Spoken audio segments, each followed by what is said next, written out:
सबको जय मसीह की। प्रभु आप लोग को आशीष दे। आज हम प्रभु के वचन में से सीखेंगे आज्ञाकारिता में चलना। किसमें चलना? प्रभु की या परमेश्वर की आज्ञाकारिता में चलना। पिछली बार हमने सीखा था प्रभु की अधीनता में चलना, है ना। तो अब हम आज्ञाकारिता में क्या होता है? अधीन आ जाते हैं लेकिन आज्ञाकारी क्यों नहीं करते? उसके पीछे कारण क्या है? बातें कौन सी हमें रोकती हैं, है ना। उसके लिए आप वचन निकाल लीजिए। पहला पतरस 1 अध्याय का 13 और 14। पहला पतरस 1 अध्याय का 13-14। इस कारण अपनी बुद्धि की कमर बांध कर और सचेत रहकर उस अनुग्रह की पूरी आशा रखो जो यीशु मसीह के प्रकट होने के समय तुम्हें मिलने वाला है। आज्ञाकारी बालकों के समान अपनी अज्ञानता के समय की पुरानी अभिलाषाओं के सदृश न बनो। जी, प्रार्थना। धन्यवाद स्वर्गीय पिता प्रभु यीशु मसीह, हम इस मौके के लिए पिता सौभाग्य के लिए धन्यवाद देते हैं। यहाँ बैठे बहन भाई बड़े छोटे सबको आपके लहू में छुपाते हैं। पवित्र परमेश्वर आपकी आज्ञाकारिता में बने रहे, चलने के लिए कृपा दो प्रभु। एक एक को प्रभु आपके वचन से हमसे बातें करेंगे। ये वचन की आत्मिक रोटी खिलाकर हम सबको तृप्त करें। प्रार्थना यीशु मसीह के नाम से आमीन। जी हाँ, लिखा है इस कारण अपनी बुद्धि की कमर बांधकर और सचेत रहकर उस अनुग्रह की पूरी आशा रखो जो यीशु मसीह के प्रकट होने के समय तुम्हें मिलने वाला है।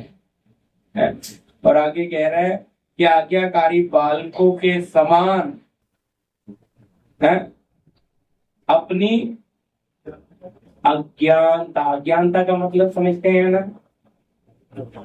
अनजाने में कुछ, है ना। अब कर रहे हैं लेकिन पता नहीं हम क्या कर रहे हैं। तो यहाँ क्या लिखा? अज्ञानता की समय की पुरानी अभिलाषाओं के सदस्य। मतलब एक अभिलाषा तब हमारे अंदर थी पर हम उसे जानते पर उसमें चल रहे थे अपनी मनमर्जी में, अपनी लालसाओं में, अपनी। और वचन कहता है परमेश्वर के बैरी थे हम, क्योंकि अभिलाषाओं के पीछे चलते थे। अब पाप हमारे अंदर है तो पाप की अभिलाषाएं आती हैं। तो ये अभिलाषाओं के पीछे चलने से लिखा है अभिलाषाओं के सदृश ना बनो। वहां शब्द क्या लिखा है? पुरानी, यानी कि पुरानी। एक तो आत्मिक अभिलाषा भी है, हम गीत गाते हैं, लेकिन ये कौन सी बता रहे हैं? यहाँ पुराना शब्द दे दिया सामने। हाँ जी, अज्ञानता के समय की पुरानी अभिलाषाओं के सदृश ना बनो, यानी कि फिर कैसा बनना है? हाँ जी, टाइटल में क्या लिखा है? बुलाए गए। बुलाहट कौन सी मिली अब, लेकिन चल कैसे रहे हैं? हाँ जी, वो पढ़ लो अगला वचन जी इसके साथ ही। कुलुस्सियों की पत्री 3 अध्याय का 6 से हम पढ़ेंगे धीरे धीरे।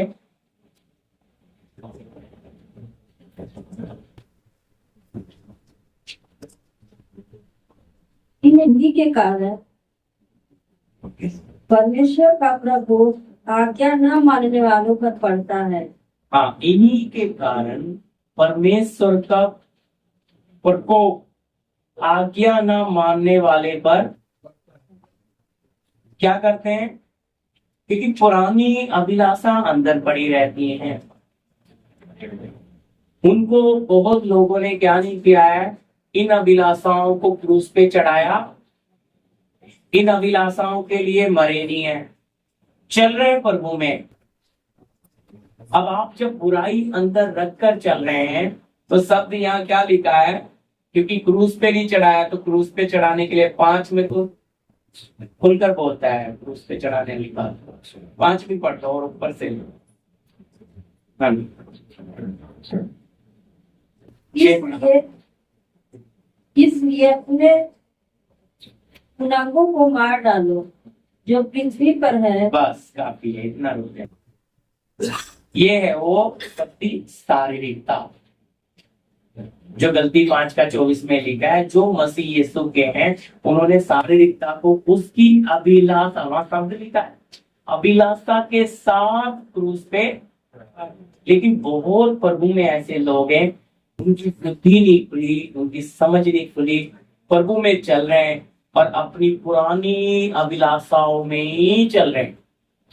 और वो क्यों पुरानी अभिलाषाओं में पड़े? वो आज्ञाकारी बने ही, जबकि उन्हें बनना था आज्ञाकारी बन के चलना था।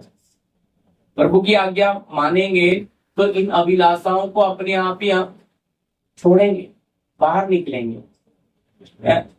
लेकिन आप 6 भी पढ़िए, मैं आगे है, लेकिन ये शक्ति को लिखा है इन अपने उन अंगों को जो पृथ्वी पर है क्या करो, मार डालो जो पृथ्वी पर है। हम मारेंगे तभी तो क्रूस पे चढ़ाएंगे। ये क्या करती है? ये एक से एक अभिलाषा पैदा करती है हमारे अंदर।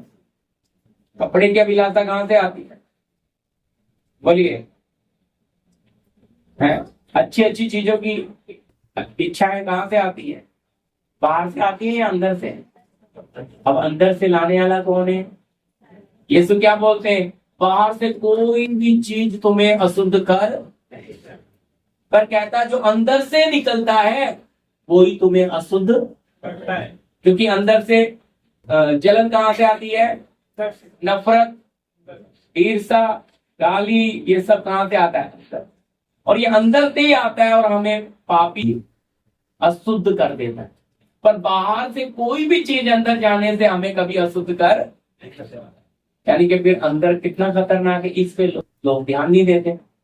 पर वचन पौलुस इस गहरी बात को स्पष्ट करता है क्योंकि ये प्रकाश प्रभु ने उसे खोल कर दे कि भाई जो प्रभु यीशु के वो इस शक्ति को, इस शारीरिकता को किधर चढ़ाते हैं? क्रूस पे, उसकी अभिलाषा के साथ।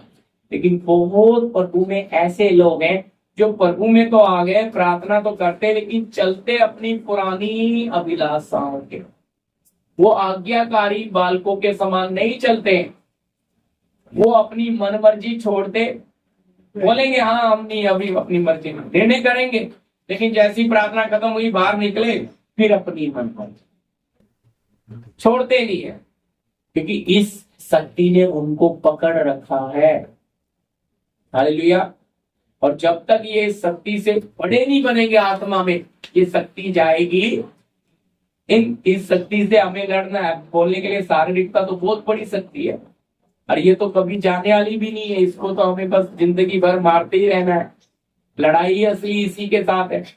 इसका काम है हमारे अंदर इच्छाएं, अभिलाषाएं लाते रहना और हमारा काम है इसको मार मार के क्रूस पे।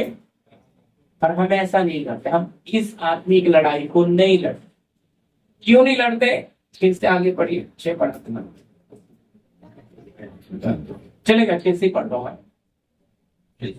हाँ, ये 14 तक पढ़ना है। 14। हाँ। इन्हीं के कारण परमेश्वर का प्रकोप, इन्हीं के कारण परमेश्वर का प्रकोप आज्ञा न मानने वालों पर पड़ता है। अब कौन नहीं आज्ञा मानने दे रहा? जिन अंगों को हमने मारना था मारा नहीं, इस शारीरिकता को हमने मारा था। फल से मारा नहीं तो ये पुरानी अभिलाषा अंदर पड़ी है, पुराना नेचर, ये सब अंदर ही है। हाँ जी। हाँ, अब इसके कारण क्रोध किसे आ रहा है? बोलो। अभी एक छोटा बच्चा है, एक जगह टॉयलेट कर दिया, वो उसमें खेल रहा है, वो छोटा है, 1-2 साल का है। एक 10 साल का बच्चा ऐसा करेगा तो बाप क्या करेगा? बोलो। माँ क्या करेगी? ट्राई करेंगे ना। नहीं, गंदगी में खेल रहा है, अक्ल नहीं तुझे है? समझ रहे? वो कभी नहीं खेल।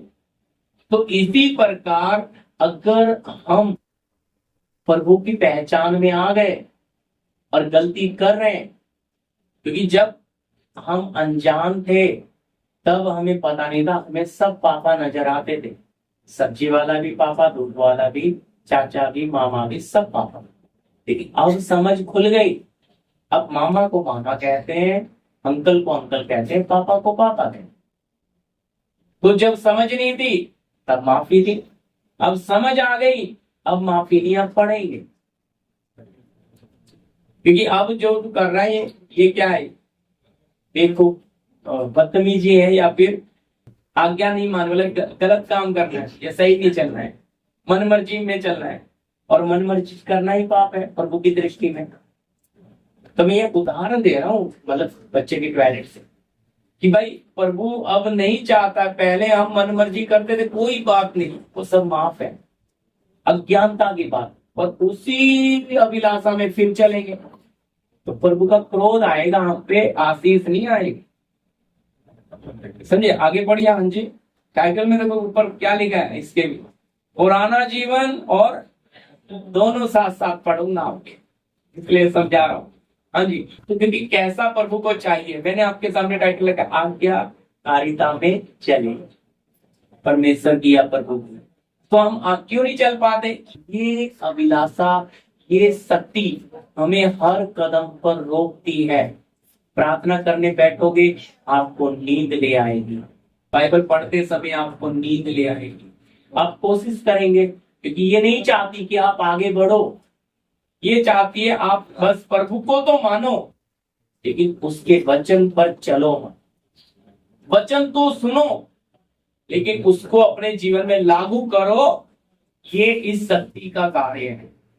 ये हमें सुनने देगी, लेकिन उस पर चलने जाएंगे तो ये पूरी ताकत लगाएगी। तो इसी को पौलुस बोलता है कि आत्मा शरीर के विरोध में और शरीर आत्मा के विरोध में लालसा करता है, और ये एक दूसरे के विरोधी है।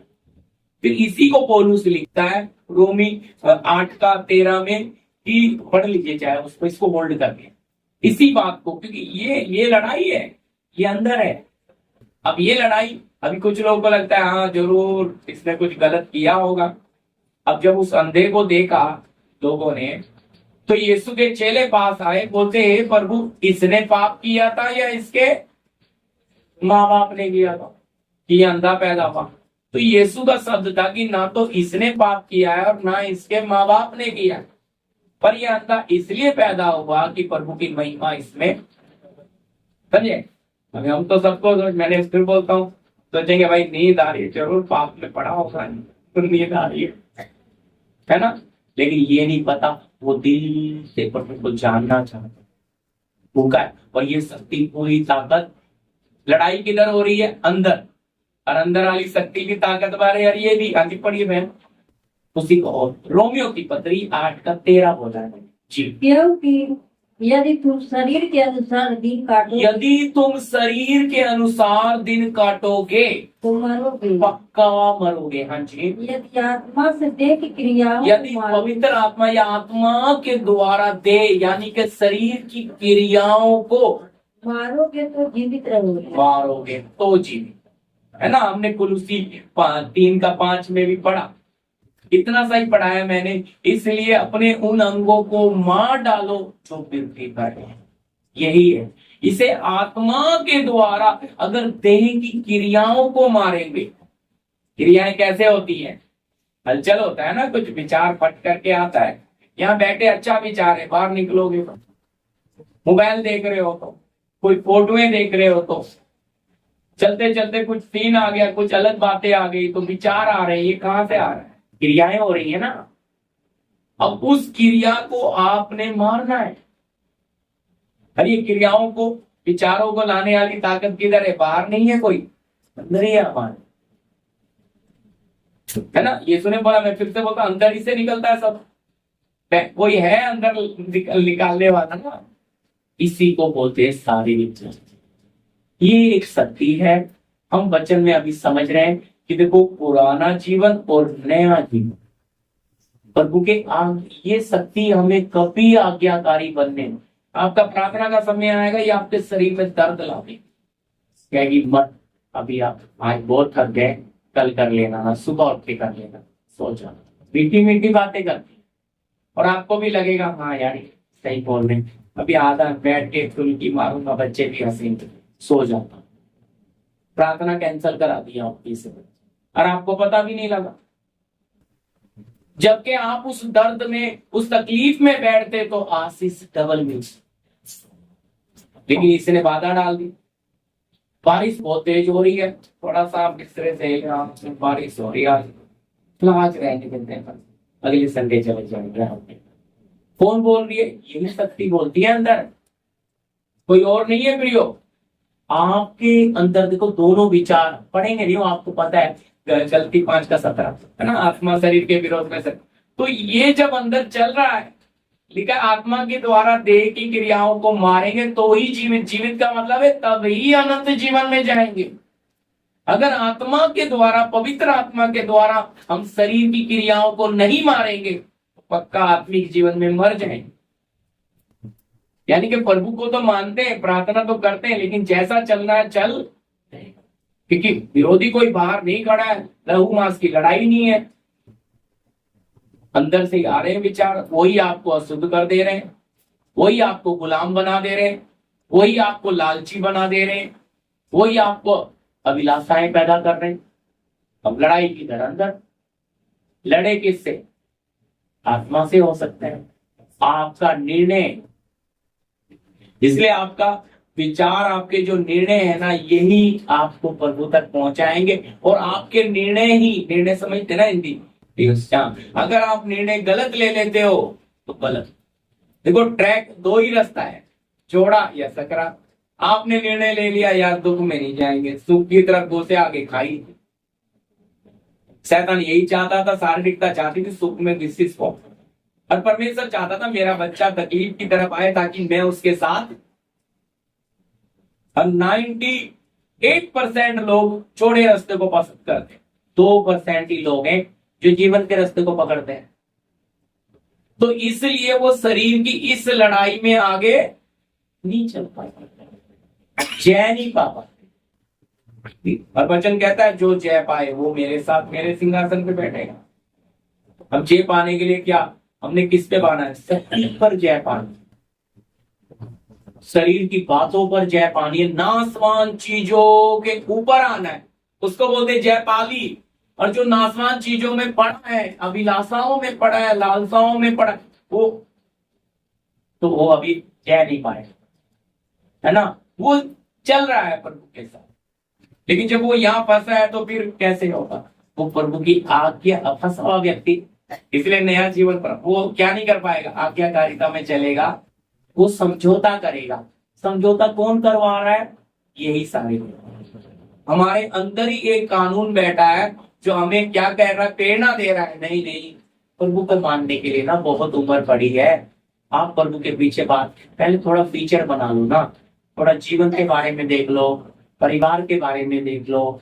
आपका ध्यान भटकाएगी, ध्यान भटकाएगी तभी तो आपको ले जाके वो खाई में डालेगी।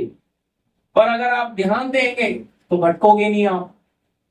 तो ये शक्ति का काम है, प्रभु को मानो, प्रभु के पीछे चलो, पर उसकी आज्ञाओं में बने, क्योंकि बन गए तो उसका स्वभाव तुम आने में देरी लगेगा नहीं, और स्वभाव आएगा तो आप में रूप आएगा, और रूप आएगा तो आप में करारने की हालत आएगी, करारने की हालत आएगी तो फिर ये बर्तन छोड़ना है, नया पहनना। तो वो करारने की मतलब रूप ही नहीं आने देगा तो करारने की हालत कहां से आ जाएगी, है ना। बर्तन में तो वही निकलना चाहेगा ना जो बन गया, जो बना ही नहीं वो कैसे करारेगा जी, बोलो, है ना।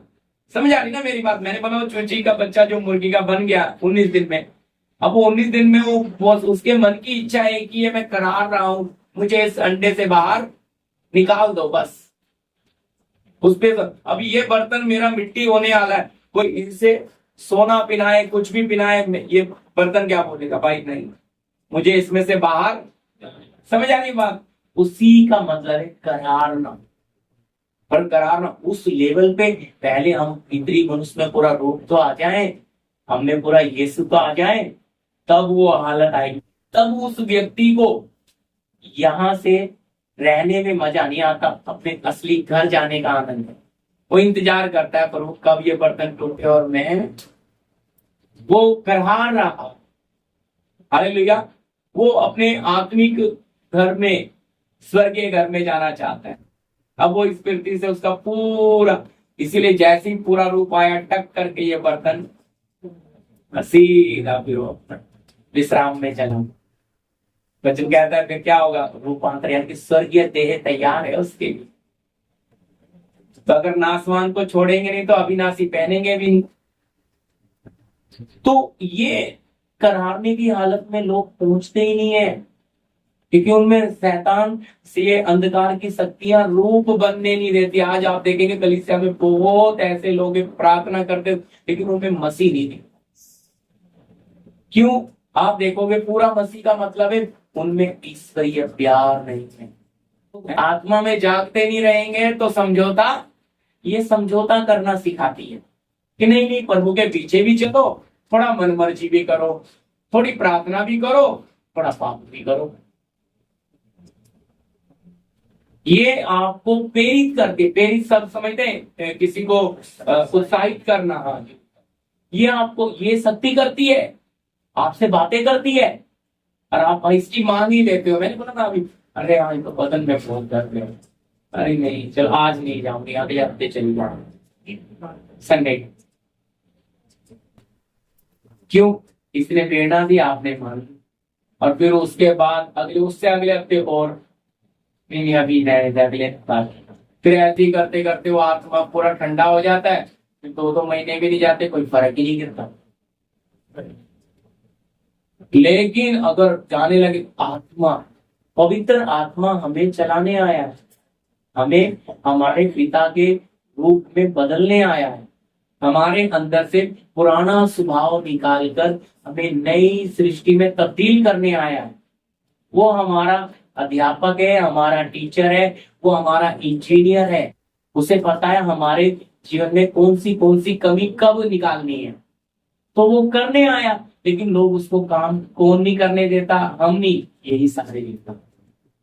ये उसको काम करने देती है। इसलिए पवित्र आत्मा परमेश्वर को बोल आता है, ये मुझे अपने जीवन में प्रतीक काम करने क्यों नहीं दे रहा? क्यों अपनी मनमर्जी में ही पढ़ाई है? अरे काम नहीं करूंगा तो ये बनेगा नहीं, समय आ जाएगा, अरे ये बर्तन सब टूट गया तो फिर मौका ही नहीं है इसको। तो प्रभु तो चाहता है हमारे जीवन में काम करे, हम में रूप आए, लेकिन हम अपनी पुरानी आदतों के कारण क्या नहीं कर सकते? पवित्र आत्मा को काम करने नहीं दे। जी आगे पढ़िए बहन। वही तुलसी 8-7 पढ़ा ना, 7-8 पढ़ती नहीं। तुलसी 3 का 14 तक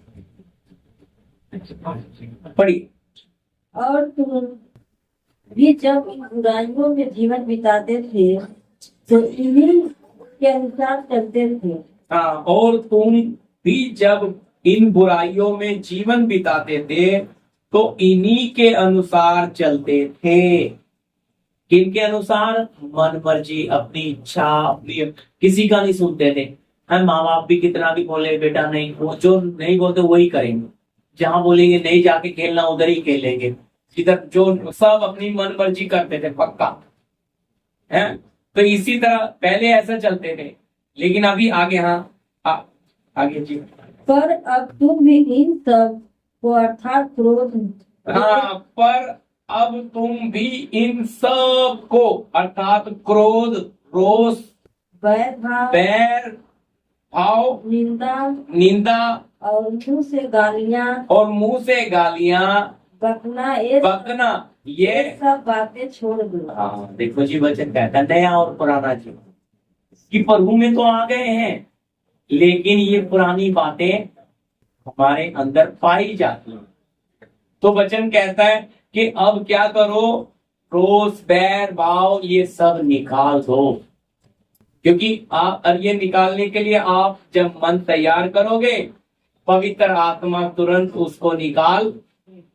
जब तक आपको उस मन में निकलने का मन नहीं है, पवित्र आत्मा कभी नहीं निकाल। वो आया तो इसीलिए कि हमें उन गंदगी से निकाले, लेकिन वो उसका स्वभाव ये है कि वो जबरदस्ती किसी के जीवन में काम करता नहीं। तो आपको ये प्रमाण देना पड़ेगा कि प्रभु मैं इसमें अब जीना नहीं। मैंने बोला ना, वो छोटा बच्चा गंदगी में पड़ा हो तो बच्चा ना, लेकिन जब समझदार हो गया तो कभी भी गंदगी में पड़ा। इसी तरह अगर वो जो सतत आदमी है कठोर, वो जीना उससे निकलना ही नहीं चाहता, वो कहता है हाँ प्रभु मुझे निकाल दो, मुझे निकाल दो, लेकिन निकलने का मन नहीं है, तो पवित्र आत्मा उसको कभी नहीं निकालता, उसके जीवन में काम नहीं करता है। क्योंकि वो मुंह से तो कहता है लेकिन मन उसका प्रभु से बहुत। और ये चीज किसको पता है? पवित्र आत्मा को है कि भाई ये कह तो रहा है लेकिन ये इसमें से निकलना नहीं चाहता है।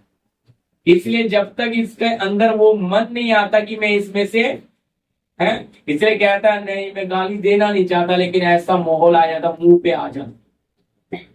क्यों आ गई मुंह पे? इसी जबान से आप जीवन की बात करोगे और इसी जबान से श्राप दोगे, तो वचन कहता हो नहीं सकता है। एक नलके से मीठा और खारा दोनों पानी नहीं आ सकते। अगर आपकी जबान आशीष बन गई, यीशु के लहू में डूब गई, तो फिर इससे आप कोस नहीं सकते, श्राप नहीं दे सकते, गाली नहीं दे सकते। और दोगे तो इसके ऊपर का अभिषेक चला। अब वो चला गया, वो कब लौट के आएगा? वो तब आएगा जब आप रोकर प्रायश्चित करेंगे, पवित्र आत्मा मैंने आपको दुख दिया, मैंने गलती करी, फूट फूट के रोएगा शायद, फिर पवित्र आत्मा उसे दोबारा मौका दे।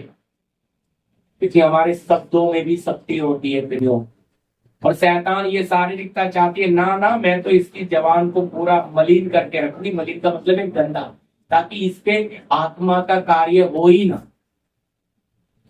अब बताओ आपके कारण अब क्या हो रहा है? आपका जीवन, आप प्रभु के आज्ञाकारी बनना होगा, तो आप प्रायश्चित करेंगे, शुद्ध होंगे और इस चीजों से बाहर, प्रभु मैं इसमें से निकलूंगी।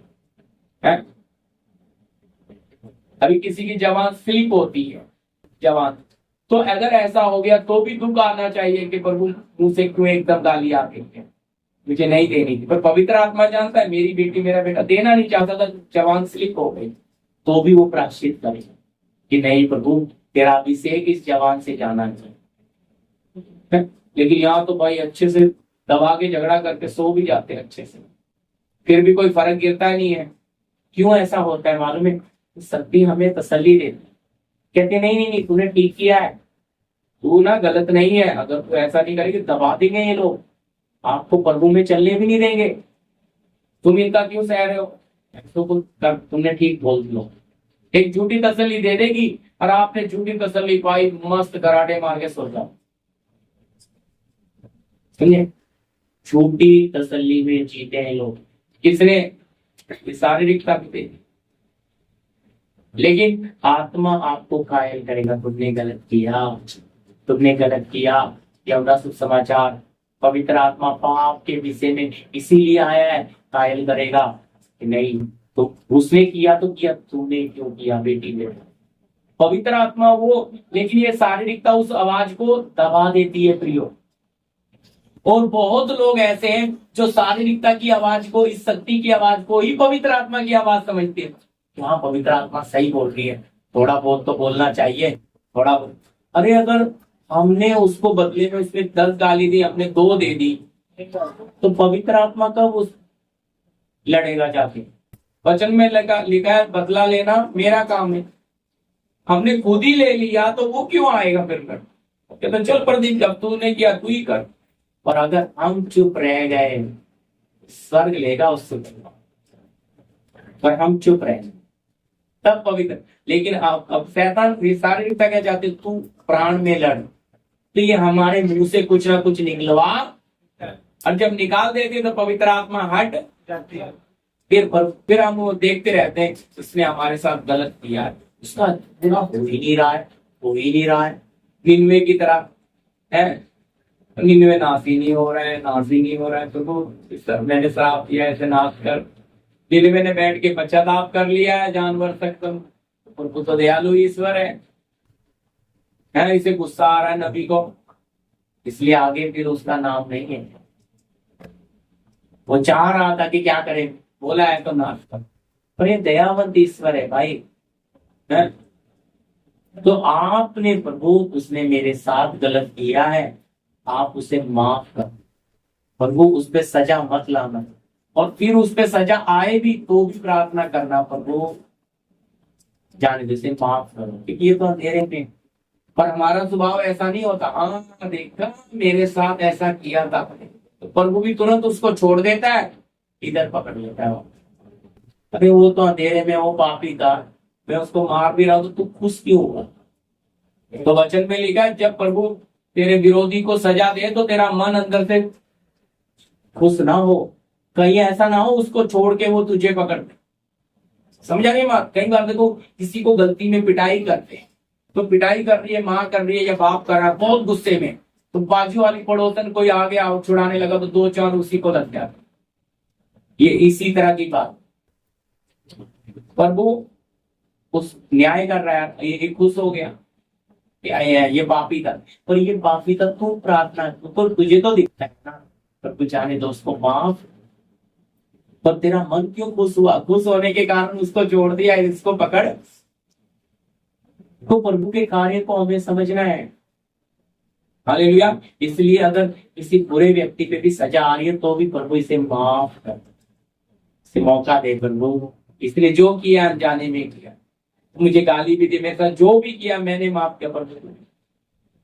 तब आप में प्रकट होता है कि इनमें प्रभु का मन है, ये प्रभु के लोग हैं। पर हम तो खुश होते हैं, देखा मैं प्रभु की बेटी हूँ, मैं प्रभु का बेटा हूँ, मेरे साथ कोई गलत करेगा ना प्रभु उसको बर्बाद कर, और खुश होते हैं घमंड से। पुरानी बात है, क्योंकि भाई वो भी तो हमारा भाई है, हमारी बहन है। प्रभु बदला नहीं चाहता, लेकिन बर्बाद हो चाह रहा था क्या प्रभु? प्रभु तो ये चाह रहा था कि मेरा दास जाए और उन्हें चिताए और वो पश्चाताप करके फिर जाए। यही बात है ना वहां पे। प्रभु ने इसीलिए तो भेजा योना को। लेकिन योना भाई, यही आदत आज भाई बहनों की है, वो ये नहीं सोचते कि उस पर सजा आ रही है, वो नहीं उन्होंने मेरे साथ, तब तो सारी कहानियां याद आ जाएंगी आगे पीछे का, उन्होंने जो जो किया, देखा इन्होंने ऐसा ऐसा किया, आज ऐसा भुगत रहे। प्रभु उनको छोड़ के हम पे और सजा। इसलिए हमारा स्वभाव खाली वचन के साथ क्या भी बदलना, नेचर भी बदलना है।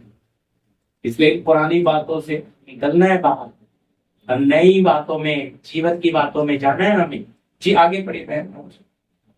प्यार भाव छोड़ तो ये सब गालियां देना, ये सब छोड़ दो। आगे 9, एक दूसरे से झूठ मत बोलो, एक दूसरे से झूठ मत बोलो, क्योंकि तुमने पुराने मनुष्य तव को उसके कामों समेत उतार डाला है। हालेलुया। हाँ, अरे बहन साड़ी बहुत अच्छी है, कितने की लाए?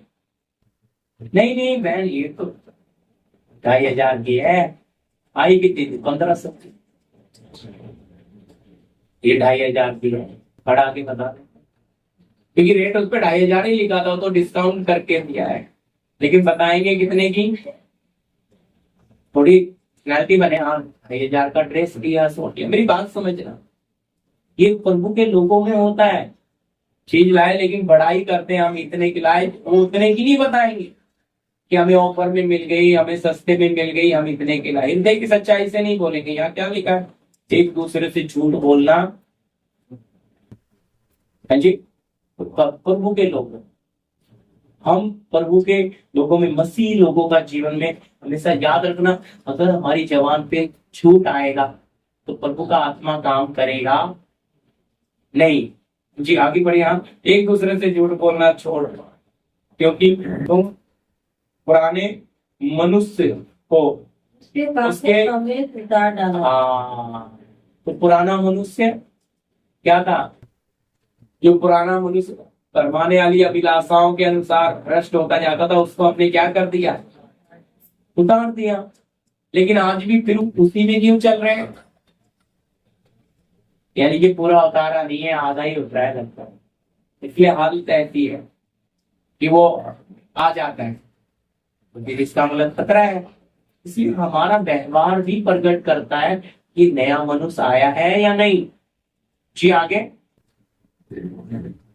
10। और नए मनुष्य तव को पहन लिया है। नए मनुष्य को पहन लिया है। जो अपने सृजनहार के स्वरूप के अनुसार हाँ देखो, ये है पूरी तरह से आज्ञाकारिता में चलने वाला, क्या आज्ञाकारिता में बने रहने वाला। कौन सा आ गया? नया मनुष्य। क्योंकि भरमाने वाली अभिलाषा वाले मनुष्य को हमने, पुराने मनुष्य को हमने बपतिस्मे के साथ दफना दिया, उतार दिया। अब हमने जो आया है वो नया मनुष्य। उस नए मनुष्य में क्वालिटी है। हाँ जी, पढ़िए वापिस। हाँ जी, अब नए मनुष्य को पहन लिया है, पहन लिया है। जो अपने सृजनहार के स्वरूप के हालेलुया, अनुसार जो अपने सृजनहार के स्वरूप के अनुसार ज्ञान प्राप्त करने के लिए नया बनता जाता है। नया बनता जा रहा है। हालेलुया। कौन सा ज्ञान? स्वर्गीय, आत्मिक। शरीर वाली बातों को तो वो तो उतार दिया पुराना मनुष्य। अब नया पहना तो वो आज्ञाओं में चलेगा। और आज्ञाकारी बनने के लिए क्या करेगा? स्वर्गीय आत्मिक बातों को, उनकी पहचान में, आत्मिक पिता की पहचान में, उन बातों में क्या होगा वो तो अंदर जो हमारे फिर नया आया है तो उसकी सोच भी नहीं होगी, उसके विचार भी नहीं होंगे। फिर वो कौन सी बातें नहीं बोलेगा?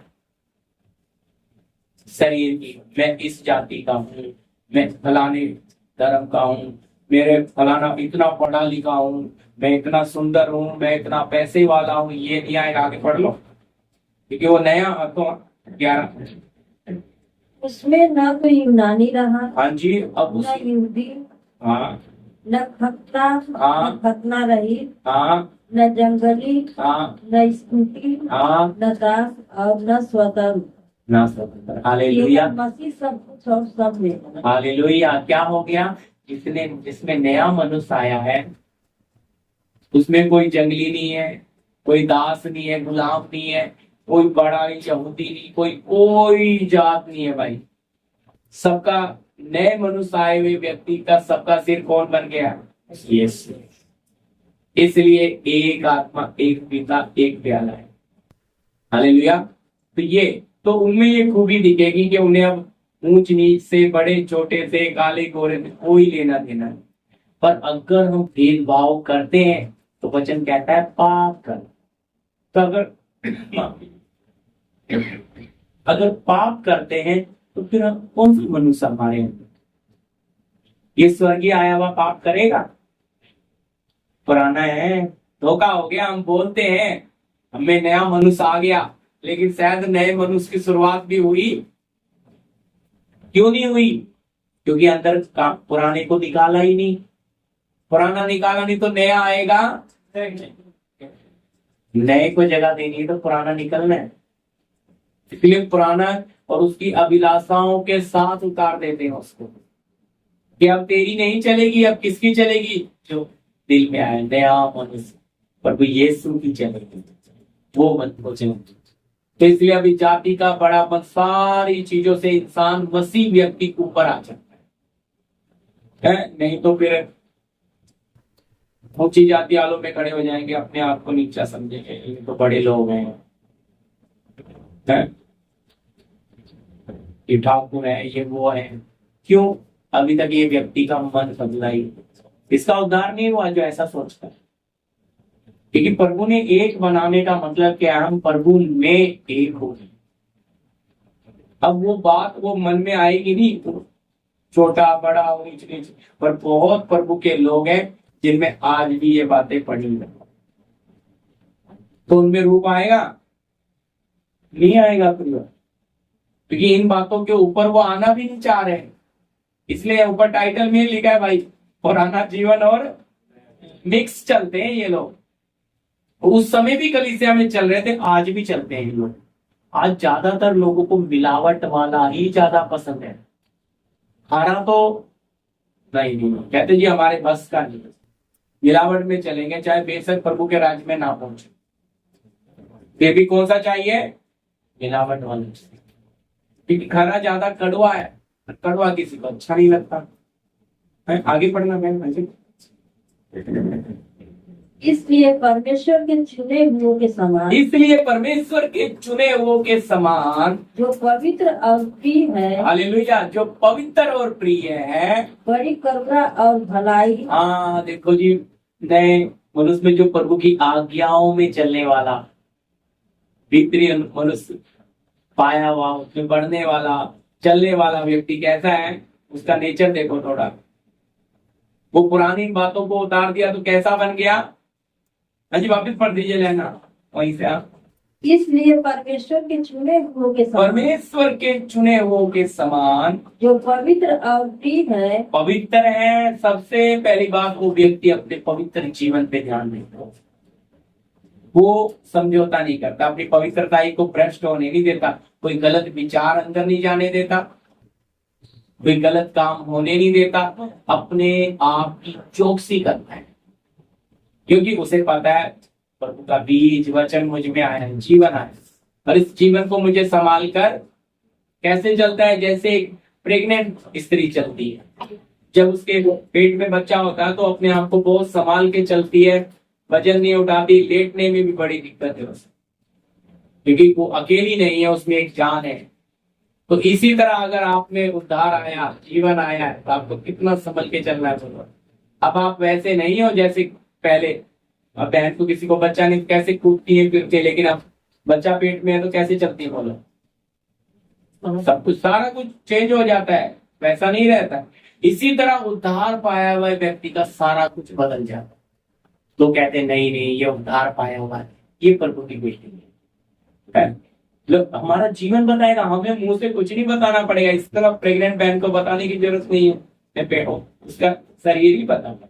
इसी तरह हमारा जीवन बताएगा कि हम आत्मा से परिपूर्ण व्यक्ति, तो पवित्रताई में नित्य चलेगा, अपवित्रताई में पाप में वो जाएगा ही नहीं।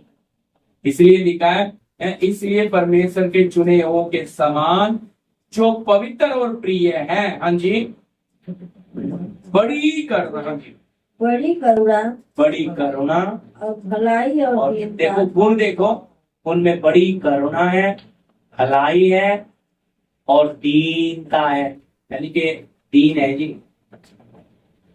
घमंड नहीं है, बड़ापन नहीं है, अहंकार नहीं है, सब बातें ऊपर ना जाति सब खत्म हो गई है। कैसे बन गए, अपने प्रभु के जैसे। हाँ जी, भलाई, दीनता, हाँ, और नम्रता, हाँ, और सहनशीलता, सहनशीलता, धारण करो। क्या करो, ये आना है। पुराने जीवन से नए जीवन की तरफ ये आना है, ऐसा वचन बोल रहा है, मैं नहीं कह रहा जी। क्या है, अब हम सहते नहीं है, सहते नहीं है, प्रार्थना करते हैं, वचन पढ़ते हैं, लेकिन कोई खिलाफ बोल दे, सामना करते हैं। एक की चार पद यहाँ लिखा है, क्या करना है, सहनशीलता धारण बने, नम्रता लाए।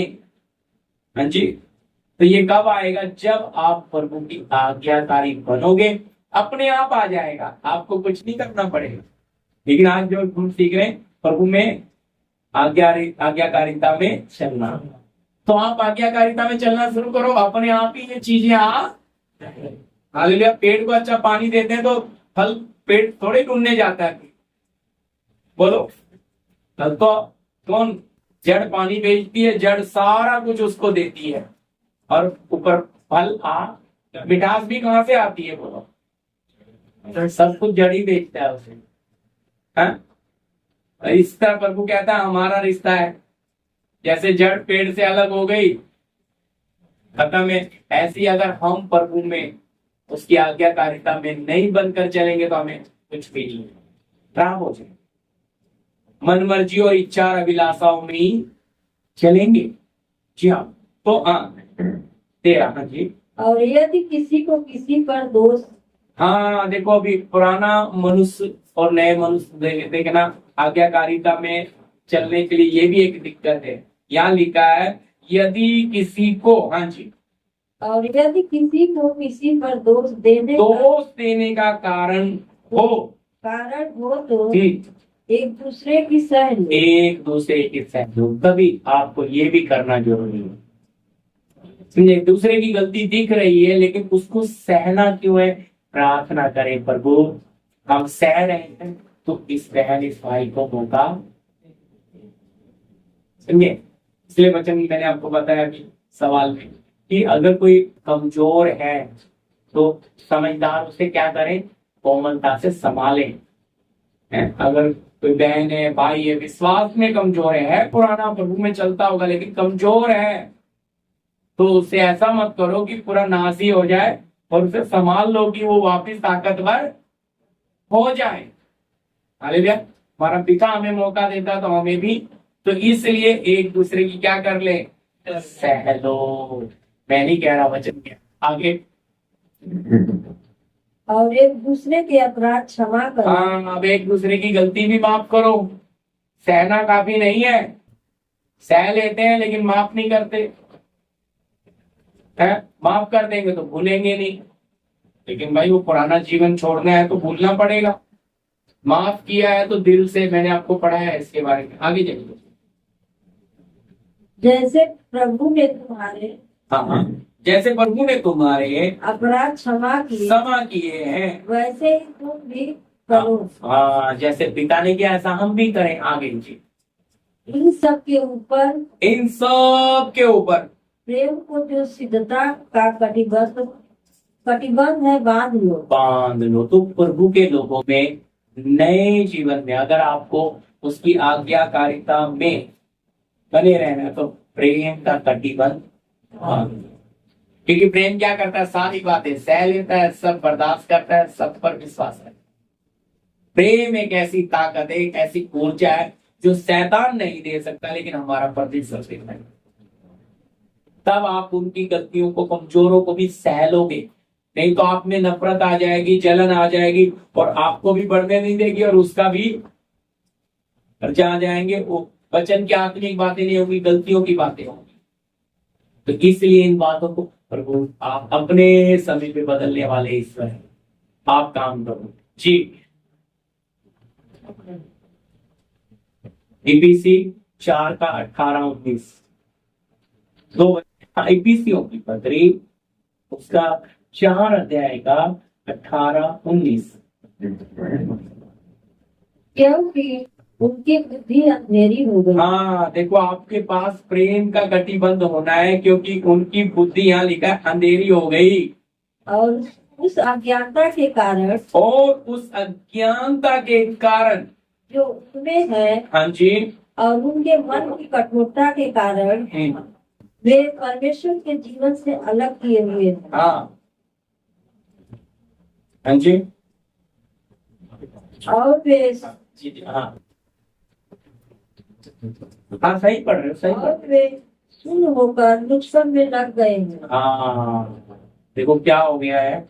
अब आपके पास तो प्यार का कटिबंध है, आप प्रेम हो, आप प्रभु में आज्ञाकारी हो, लेकिन क्या लिखा है ऊपर के टाइटल में? मसीह में, हाँ जी, नया जीवन है। लेकिन बहुत पुराने जीवन में कैसे चलते हैं? अन्य जाति के बारे में बोलते हैं यहाँ पे 17 में, पढ़ दीजिए, 17 में पढ़ दीजिए। इसलिए मैं यह कहता हूँ और प्रभु में आग्रह करता हूँ, जैसे अन्य जातीय लोग अपने मन की अनर्थ रीति पर चलते हैं, तुम अब से फिर ऐसे न चलो। हाँ, वो कैसे चलते हैं? अनर्थ रीति पर। क्यों? क्योंकि उनकी बुद्धि तो अंधेरी हो गई है और अज्ञानता के कारण उन्हें कुछ क्या नहीं होता है, हैं?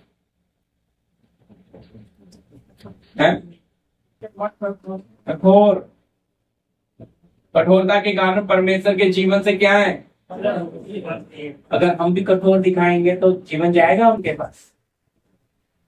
उनके जीवन जैसा ही जीवन हम भी जिएंगे तो वो कभी प्रभु को जान पाएंगे? वो तो अंधेरा है, अंधेरा अपना स्वभाव दिखाएगा, पर रोशनी भी अगर ऐसा ही करेगी तो दोनों में फर्क है ना। जहां अंधेरा है वहां, और जहां रोशनी है वहां अंधेरा। सोचो, तो अगर हमारे जीवन में प्रेम होगा तो ऐसे मसीह जीवन जो प्रभु में बने हुए लोग होंगे आज्ञाकारी, उनसे अंधकार में पड़े हुए लोग रोशनी में आ जाएंगे। वो हमारे स्वभाव को, यीशु मसीह बोलता है तुम्हारे भले कामों को देखकर लोग ना, हम हमारे वचनों से हमारे ये बातें नहीं ज्यादा सुनते, जीवन देखते हैं। क्या बोल तो रही है बहन, कह तो रही, जीते कितना है, इनमें प्रभु कितना है, ये कितना है। और हम अपना वो पुराना स्वभाव मजाक भी दिखा देते हैं, वहां वचन भी दे देंगे रिश्तेदारी में, और फिर वहां पे अपने आगे शब्द कितना कड़वा लिखा है, दुष्मन की बातों में सुनोगे। इसका मतलब है इन्हें कितना भी बोला जाए इन पे कोई असर पड़ता नहीं। सुन्न मतलब डॉक्टर इंजेक्शन देता है, सुन्न हो जाता है, वहां से सुन्न हो गया तो उसको काट भी दो तो उसको कोई असर, फीलिंग, उसको दर्द की फीलिंग नहीं आती थी। इसी तरह बहुत लोग इन्हीं पाप में पड़ के सुन्न हो गए, उनको कितना भी बोल दो वो आज्ञा सुनते, मानते मानेंगे क्या, वो फर्क ही नहीं पड़ता उनसे, वो पूरी तरह से अंधकार में हो गए। इसलिए बोल रहा भाई अन्य जाति, शब्द लिखा अन्य जाति लोग अपने मन की अनर्थ रीति पर चलते हैं, तुम अब से फिर ऐसे ना चलो। वो अनंत रीति पे चलते हैं, मन मर्जी में चलते हैं, वो तो क्रोध की पाप की संतान है, वो तो अंधकार है। पर हम ऐसे न चलें। और कितने फिर आगे सुन शब्द बहुत कड़वा है। व्यक्ति कितना भी आप प्रार्थना कर लें, कितना भी वचन दे दे, आगे पत्थर की तरह आगे बैठ के चला जाएगा, कोई फर्क उसके दिल में वचन का कार्य होगा, क्योंकि वो पूरी तरह से क्या हो गया, अपने आप को पत्थर कठोर बना। सुन ली जी, यमुना शुभ समाचार 8 का 31-32। यमुना शुभ समाचार 8 अध्याय का 31-32।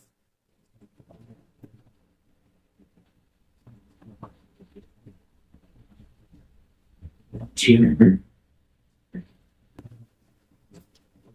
तब यीशु ने उन यहूदियों से जिन्होंने तब यीशु ने उन यहूदियों को उन जिन्होंने उस पर विश्वास किया था, हाँ, कहा यदि तुम मेरे वचन में बने रहोगे। हाँ, यदि देखो उन यहूदियों को जिन्होंने उस पर विश्वास किया था, कहा यदि तुम मेरे वचनों में बने रहोगे तो सचमुच मेरे चेले ठहरोगे। तो सचमुच तुम मेरे चेले ठहरोगे। आगे 32। तुम सत्य को जानोगे हाँ, और सत्य तुम्हें स्वतंत्र करेगा। हाँ, तो वचन में बने रहने की आज्ञा प्रभु ने किसको दी, यहूदियों को। कहता है फिर तब बनोगे। तो आज क्या है, लोग प्रभु में तो आ जाते हैं लेकिन आज्ञाकारिता में वचन पे चलते पुराना मनुष्य, पुराना स्वभाव में चलने, क्योंकि पुराना रहेगा तो वो चल ही नहीं पाएगा प्रियो। पुराना मनुष्य पुरानी अभिलाषाओं से आप चलेंगे, आप ताकत लगा लो इस जीवन के रास्ते में, चल नहीं पाओगे। क्योंकि आप अगर प्रभु यीशु का एक चेला बनना है, भाई यार आगे कहता है सत्य को जानोगे, सत्य तुम्हें क्या करेगा, वो तुम्हें पुरानी अभिलाषाओं की गुलामी में रहने। पर अगर आपने सत्य को नहीं जाना या सत्य को ग्रहण नहीं किया तो पक्का आप उस पाप में, उस गुलामी में जीवन बिताओगे, मन मर्जी में ही जियोगे, अपनी अभिलाषाओं में ही चलोगे, और आप पर वो सुनने वाली बात आ जाएगी, कोई फर्क गिरता नहीं। हालेलुया। हीट हो जाते हैं सख्त।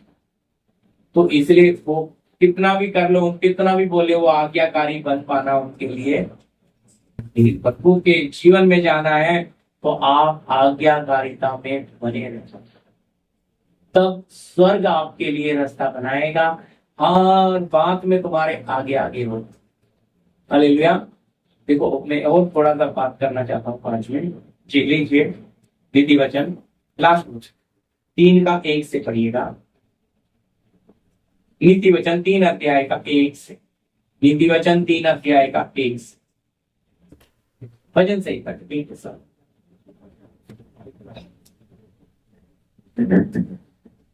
हे मेरे पुत्र, जी हे मेरे पुत्र, मेरी शिक्षा को न भूल, मेरी शिक्षा को ना भूलना। अपने हृदय में मेरी आज्ञाओं को रखे रहना। क्या लिखा है देखो, टाइटल में लिखा युवकों को सलाह है। शिक्षा को क्या करना है? प्रभु की शिक्षा को भूलना और अपने हृदयों में मेरी आज्ञाओं को रखे रहना। रखना। और रखोगे तो क्या बेनिफिट? हाँ आगे। क्योंकि ऐसा करने से तेरी आयु बढ़ेगी। आयु बढ़ेगी। हालेलुया। आज लोग कहते हैं अच्छा खाएंगे पिएंगे तो उम्र ताकत, भाई ये कितने खाते पीते जा रहे हैं लोग।